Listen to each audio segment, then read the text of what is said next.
The Super Bowl just happened, and this is my reaction to it. Welcome to Hemisphere, a podcast by Farai Gatora.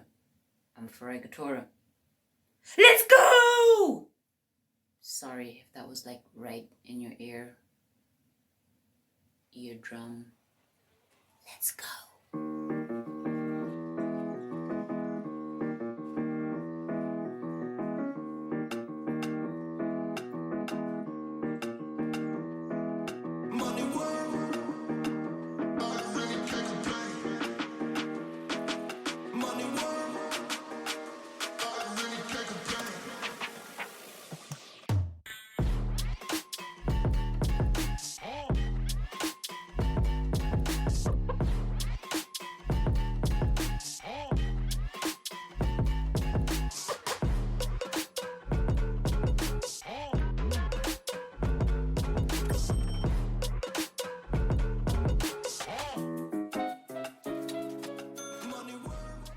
So, before I get into anything, and I do mean anything, because there's a couple of things in here. I know I did just say it's a Super Bowl episode, but I'm going to talk about something else in a few moments. I just want to clarify something. This isn't a football podcast. It's not a sports podcast.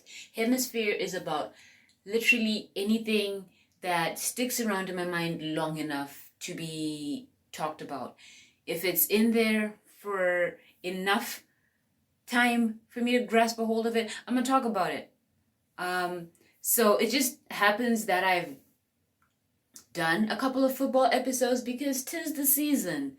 And now that season has ended.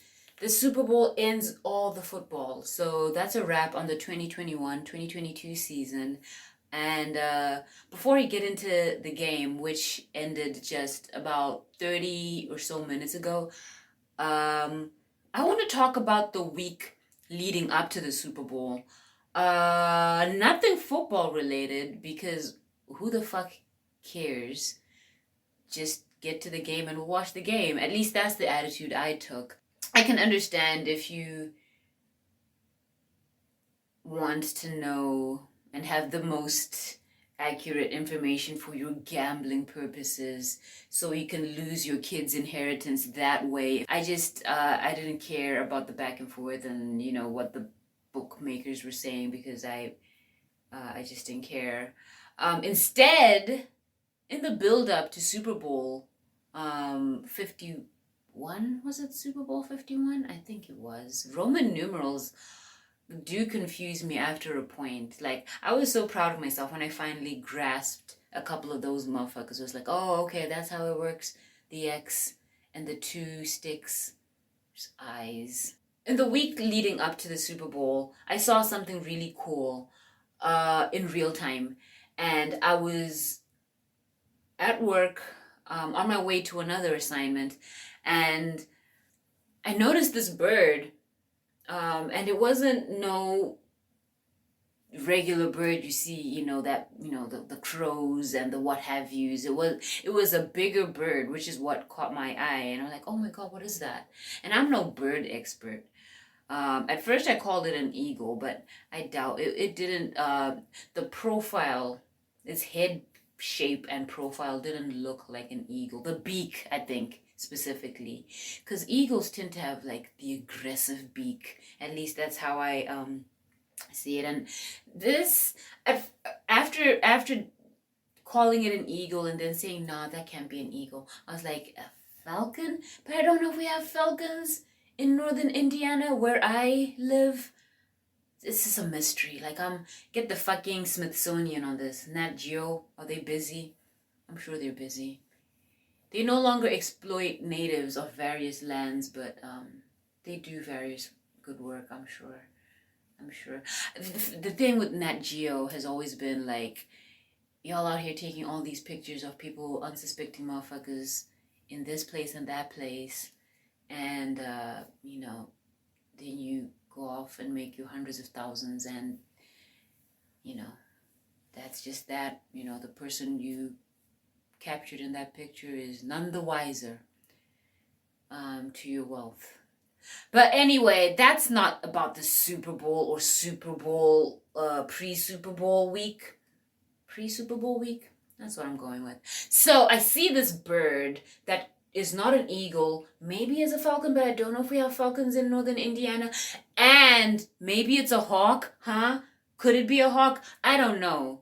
I couldn't tell you. And a quick Google search told me that it, from what I remember the bird looking like, it might have been a hawk. But this bird, it's kind of like hovering, you know, and then it just swoops down. And I'm turning the corner. I was at McKinley and Grape Road.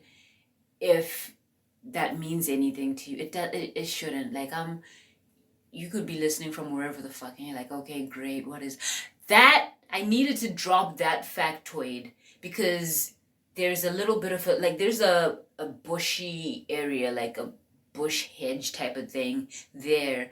And the bird caught a mouse. There was a little mouse that this bird had peeped from however far up in the sky it was and swooped down and caught the mice. It was some real wild in the prairies type shit in the city. This is a built up area, urban if you will. But I was amazed. I saw this in real time and it was just like, wow, Nat Geo, where the fuck are y'all? Set up your cameras at McKinley and Grape. Photograph this eagle slash falcon slash hawk, maybe, capturing a field mouse. Anyway, that was part 1. And in part 2, we talk Super Bowl.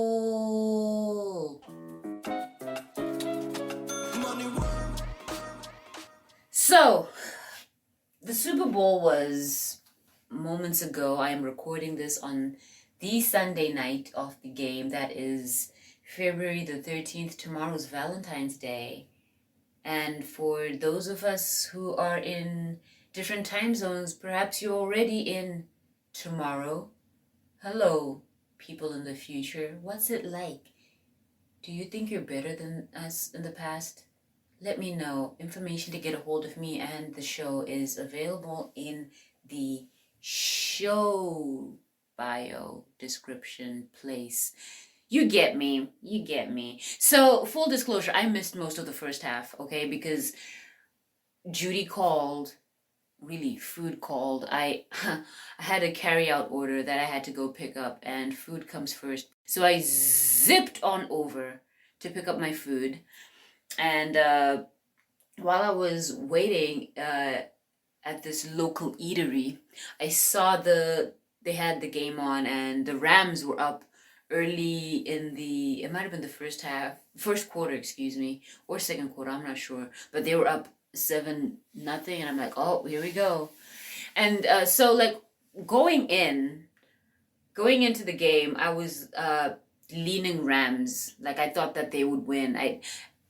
With me, I'm neutral in most cases. I don't have a team that I generally cheer for in the NFL. There might be a team that I'm more likely to support and one that I might hate for any number of reasons. It's a whole little world that I weave for myself when it comes to these teams. And I have the Rams, the lambs. Isn't a lamb just a baby ram? Is that rams? Do lambs become rams? Well, the lambs became rams today. And they won the Super Bowl. But anyway, my point is, I thought I was texting a friend of mine, and it seemed leaning Cincinnati. I thought that the moment would be too big for them, and the Rams would end up winning.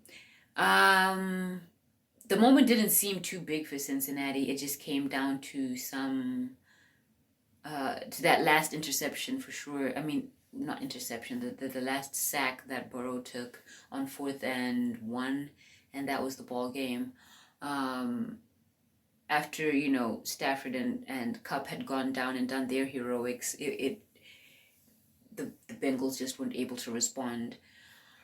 So I wouldn't say that was the moment was too big. They were in it. I mean, they were leading with, however little time it was, and the Rams had to just put everything on Kupp's back because obviously the injuries and So sad for OBJ. That was just devastating. It reminds me, it's very similar, it's identical to the situation that happened in the Euro finals. It was Portugal versus, who did Portugal play? This was 2016, I don't know.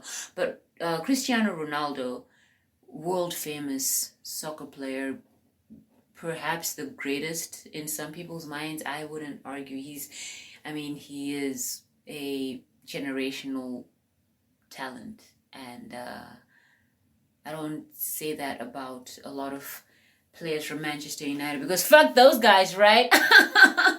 But anyway, what happened to OBJ, what happened to Cristiano Ronaldo in those finals was very similar. Ronaldo got injured in the first half of the final, couldn't play the rest of the game, was on crutches, I believe. Portugal go on to win the whole thing. And good for, it's still devastating. The future is, who knows what the extent of the injury. Will OBJ be the same? All this, who knows? But today, in this moment, he's a Super Bowl champ, and he is that forever. He played a part in bringing all of this to fruition, and I'm just really happy for the guy. Hasn't always been the easiest road for him, and people, oh, boo-hoo, poor OBJ, and I'm not an OBJ fan. I'm not a hater either. I think I just kind of have I can appreciate, when he was younger, he did some shit that, maybe wasn't the best, but who hasn't? You throw in everything, the money, the fame, everything that comes with being a player, an athlete of that status. I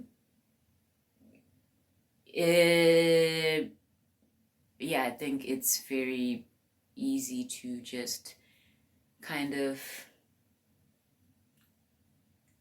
while out a little bit, and he did, but thank goodness for growth, right?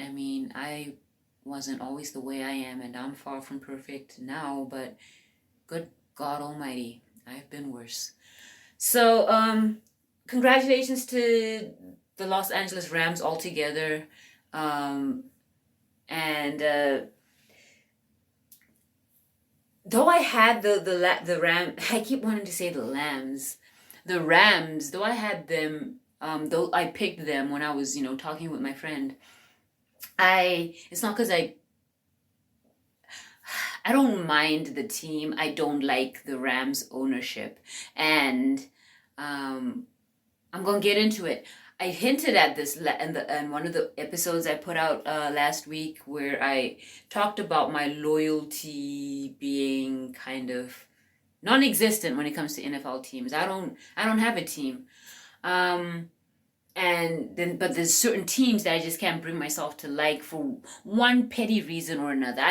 It doesn't matter. There's just certain teams where it's like I can't. I wouldn't say I flat out despise the Rams, but I don't like their ownership. The LA Rams are owned by KSE, that is Kroenke Sports and Entertainment. The Kroenke family, and I hinted at this in a previous episode. The KSE, Kroenke Sports and Entertainment, they also own Arsenal Football Club over in jolly old England, don't you know? Arsenal Football Club, storied football club, and the Kroenkes haven't always been owners that seem to have given a damn about Arsenal Football Club. It was like the bastard child that you just kind of like, I guess we'll get you some shoes, bitch. What you outgrew the old shoes? Why do you always need shoes? Well, because things change. And for a long time, the club was maybe not in flat out complete, like just free fall, but there were a lot of stagnant years where the club just was not, there was regression. It wasn't ever catastrophic, but we have seen moments of just, or Arsenal have seen moments of just, these are, we are in the pits right now.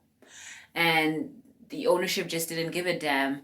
And it was the opinion of a lot of the fan base, the Arsenal fan base, that they didn't give a shit because they're American. And we all know that soccer, for one reason or another, just hasn't been as popular as, other sports in the United States of America.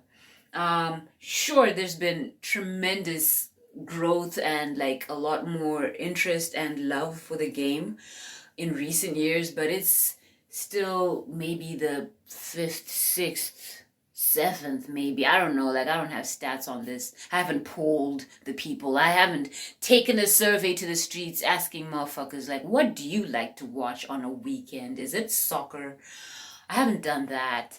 But just the tide hasn't full.